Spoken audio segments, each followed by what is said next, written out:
Viva Voz, com Vera Magalhães.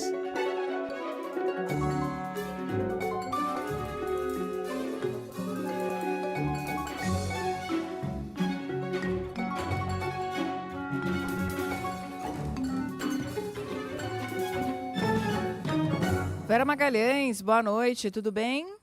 Oi, Débora, boa noite para você, boa noite para Carol, para quem nos escuta e quem nos assiste. Oi, Vera, boa noite. Ô Vera, a notícia da semana ela não é oficial, né? Mas onde há fumaça, há fogo, como diriam. Daniel Vorcaro deu todas as amostras, várias pistas de que iniciou um processo de delação premiada, né? Até porque firmou um termo de sigilo, foi transferido para a Superintendência da Polícia Federal em Brasília. O que podemos ter aí nos próximos dias?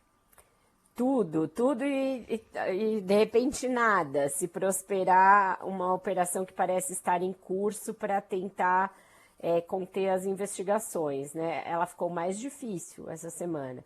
A gente teve aí alguns sinais de que poderia haver uma união de setores do Legislativo com setores do Supremo para abafar tudo, mas essa movimentação em torno da delação do Vorcaro, acho que torna tudo bem mais difícil. Esse acordo de sigilo que ele firmou, eu apurei que é com a Polícia Federal e também com o Ministério Público, num sinal de que, se quiser, o MPF pode também participar das negociações para firmar um termo de delação premiada lá na frente. Essas negociações costumam demorar muito, envolver muitas tratativas a respeito de quais os temas, os capítulos, né, da delação, que vão gerar, por sua vez, uma série de ali tomos, né, vários anexos, e que dependem de corroboração, provas de corroboração. Não pode só você chegar e falar, era assim, assim, assim, sem apresentar nenhum elemento de prova para além do seu testemunho. Então, é um processo minucioso, lento, de idas e vindas, de negociação, não, isso aqui não está bom, preciso de mais. Então, a gente não tem nenhum prazo para imaginar que isso possa acontecer. O ministro André Mendonça parece ter tomado cautela no caso da transferência do Vorcaro para a Superintendência da Polícia Federal, para evitar aquela imputação que é bem recorrente em casos de delação, de que a pessoa só delatou porque estava submetida à pressão, submetida a situações ali de humilhação ou de semelhantes à tortura ou de coação e coisas do gênero. Então agora ele está num lugar bem confortável, mesma sala em que o Jair Bolsonaro ficou no início do cumprimento da sua pena. E esse processo tende a se prorrogar e prolongar por algumas semanas, mas para ser aceita, a delação dele precisa necessariamente ser muito forte, porque ele é tido até aqui como o líder disso que é descrito como uma organização criminosa. Então ele precisa mostrar que ele está indo além da organização dele, entregando pessoas importantes para um esquema, provavelmente vai dizer que de lesão ao sistema financeiro nacional e etc. Então, a gente pode esperar algo bombástico para que seja validado, porque se for só meia boca, provavelmente não vai ser aceita. Vera, o ministro Gilmar Mendes, nessa semana, voltou a dar uma decisão anulando quebras de sigilos da CPI do crime organizado, deu aquela declaração, então, até emocionado, né, dizendo que o Brasil deve muito ao ministro Alexandre de Moraes. Tem hoje um grupo no Supremo que atua para frear essas investigações? Dá para dizer isso?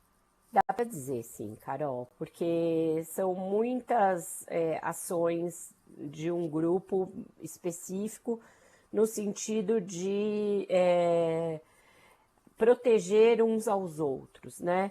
E de, sim, constranger ou frear ou tentar minimizar o estrago que as duas CPIs em curso no Congresso podem causar.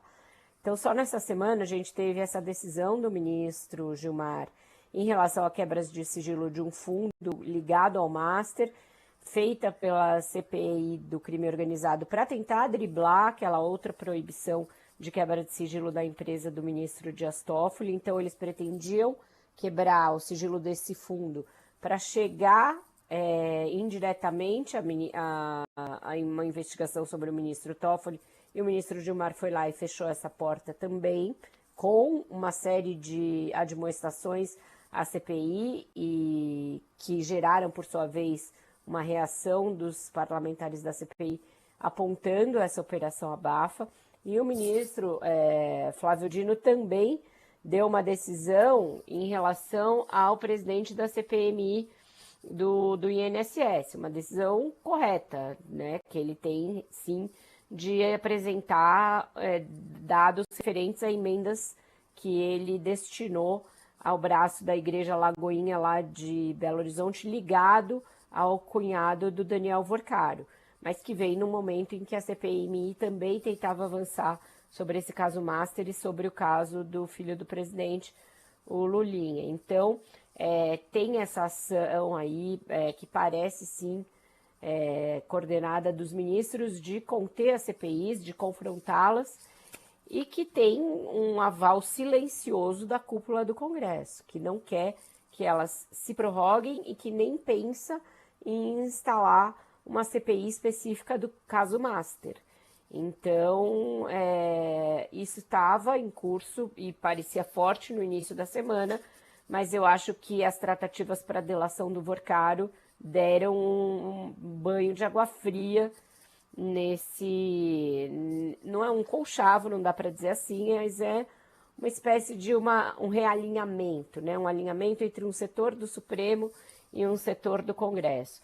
Tanto é que o voto do ministro Gilmar, que deveria e deverá talvez vir cheio de recados para a Polícia Federal, para a CPIs, não chegou até agora, né? Ele tem até hoje para apresentar um voto naquela ação justamente para manutenção da prisão do Vorcaro.